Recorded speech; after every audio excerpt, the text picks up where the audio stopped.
नमस्कार, मैं अंजना और आप देख रहे हैं कड़वा घूट लाइव। आइए रुक करते हैं आज की बड़ी खबर पर। 20 साल बाद राजनांदगांव में चला बुलडोजर, बढ़ती नाराजगी के बीच उठे कई सवाल। राजनांदगांव शहर में बीते 20 वर्षों बाद एक बार फिर बुलडोजर की गूंज सुनाई दे रही है। इस बार यह गूंज सिर्फ दीवारों और दुकानों तक ही सीमित नहीं रही, बल्कि लोगों की रोजी रोटी, आशाओं और उनके भरोसे को भी प्रभावित कर रही है। अतिक्रमण हटाओ मुहिम के तहत चल रही इस कार्रवाई को लेकर अब पूरे शहर में जबरदस्त चर्चा और नाराजगी देखने को मिल रही है। राजनांदगांव से 4 बार विधायक चुने गए डॉक्टर रमन सिंह ने प्रदेश की सत्ता पर 15 वर्षों तक राज किया।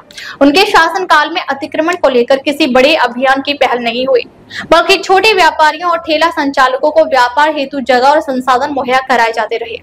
लेकिन चौथी बार विधायक बनने के बाद और वर्तमान में विधानसभा अध्यक्ष के रूप में उनकी नई भूमिका के साथ ही शहर का मिजाज भी बदलता दिख रहा है। अचानक शुरू हुई कार्रवाई, सवालों के घेरे में प्रशासन। बीते 3 माह से शहर के कई हिस्सों में बिना किसी पूर्व सूचना और पुनर्वास की व्यवस्था के दुकानों और अस्थायी दुकानों पर बुलडोजर चलाए जा रहे हैं। लोगों का आरोप है कि उन्हें कोई वैकल्पिक स्थान नहीं दिया गया, उन्हें ना कोई नोटिस मिला और ना ही किसी जनप्रतिनिधि ने आगे आकर उनकी बात सुनी। ऐसे में कई छोटे व्यापारी, रेहड़ी पटरी वालों की रोजगार पर सीधे चोट पड़ी है। कहां है महापौर मधुसूदन यादव? अभी तक जनहितैषी और सरल छवि के महापौर माने जाने वाले मधुसूदन यादव की चुप्पी और अचानक गायब रहना आम लोगों के बीच भ्रम और नाराजगी दोनों ही बढ़ा रहा है। शहर वासियों का कहना है कि जब उन्हें सबसे ज्यादा जरूरत थी तब महापौर नदारद हैं और प्रशासनिक अफसरों के हाथ में पूरी कार्रवाई की कमान है। कांग्रेस की सक्रियता, सियासत गर्म। इस मुद्दे पर कांग्रेस अब खुलकर सामने आने लगी है। कुछ कांग्रेस नेता प्रभावित व्यापारियों के बीच जाकर उन्हें आश्वासन दे रहे हैं कि वे इस मामले में उनकी मदद करेंगे और पुनर्वास या मुआवजे की मांग को लेकर दबाव बनाएंगे।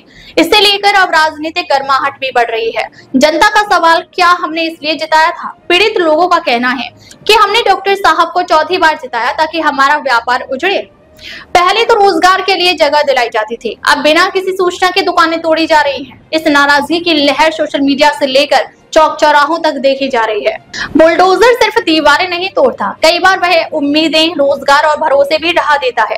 राजनांदगांव में फिलहाल यही स्थिति बनती नजर आ रही है, जहां प्रशासनिक सख्ती, जनप्रतिनिधियों की चुप्पी और राजनीतिक दांव पेच के बीच आम जनता की आवाज दबती जा रही है। आगामी सवाल, क्या पीड़ित व्यापारियों को पुनर्वास मिलेगा?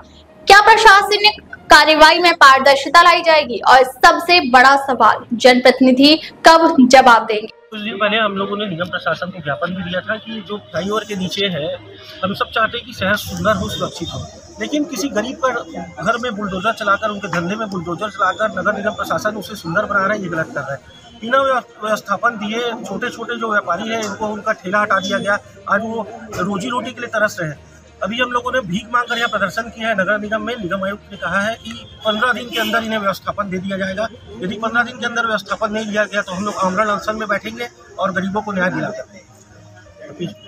शहर के यातायात को व्यवस्थित करने के लिए जो विभिन्न मार्गों का चयन किया गया है, उसी तारतम्य में आज भदौरिया चौक से ममता नगर जो अंडरब्रिज है वहाँ तक अतिक्रमण हटाने की कार्रवाई की जा रही है। लगभग 10 से 15 दिन पहले सभी को व्यक्तिगत समझाइश दी गई थी, तो काफ़ी सारे लोगों ने, काफ़ी दुकानदारों ने स्वयं इसको हटा लिया है और आज जिन लोगों के द्वारा नहीं हटाया गया और अभी भी यातायात में बाधा बनी हुई है, उनको हटाने की कार्रवाई की जा रही है। अब तक के लिए बस इतना ही, फिर मिलते हैं एक ऐसी ही बड़ी खबर के साथ। तब तक के लिए नमस्कार और देखते रहिए कड़वा घूट लाइव।